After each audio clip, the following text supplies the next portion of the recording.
अल्लाहु अकबर अल्लाहु अकबर ला इलाहा इल्लल्लाह वल्लाहु अकबर अल्लाहु अकबर वलिल्लाहिल हम्द।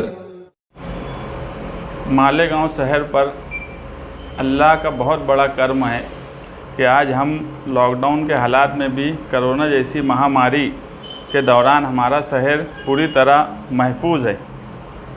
और इन हालात में हमने पीछे ईद भी मनाई और अब ईद उल ज़ुहा का प्रोग्राम है।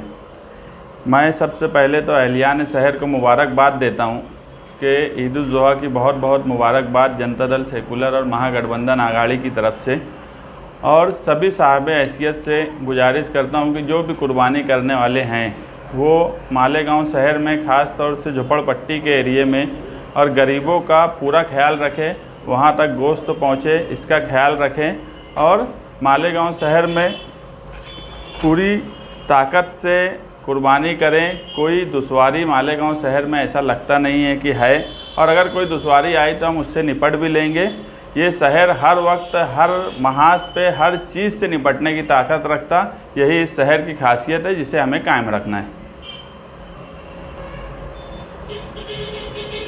आज मालेगांव शहर में हमें तो नहीं एहसास है, मगर महाराष्ट्र में दूसरे शहर से जो रिपोर्ट आ रही है, ख़ास तौर से मुंबई, भिवंडी और भी दूसरे शहर, ये आज महाविकास आघाड़ी जो बनी है जिसमें राष्ट्रवादी कांग्रेस, कांग्रेस पार्टी और शिवसेना, ये नाम से तो सेकुलर पार्टियों की एक सरकार है जिसमें दो पार्टी तो हमेशा दावा करती है कि वो सेकुलर हैं, मगर दूसरे शहरों में बीजेपी सरकार से ज़्यादा आज उन्हें तकलीफ़ है। और गाइडलाइन की बात ऐसी है कि जो गाइडलाइन बकरीद के ताल्लुक से सरकार ने दी है उसमें तो उन्होंने कहा कि अलामती कुर्बानी करो। अब अलामती कुर्बानी का तो कोई वाज़ेह इशारा नहीं समझ में आता कि किस तरह अलामती कुर्बानी की जाए।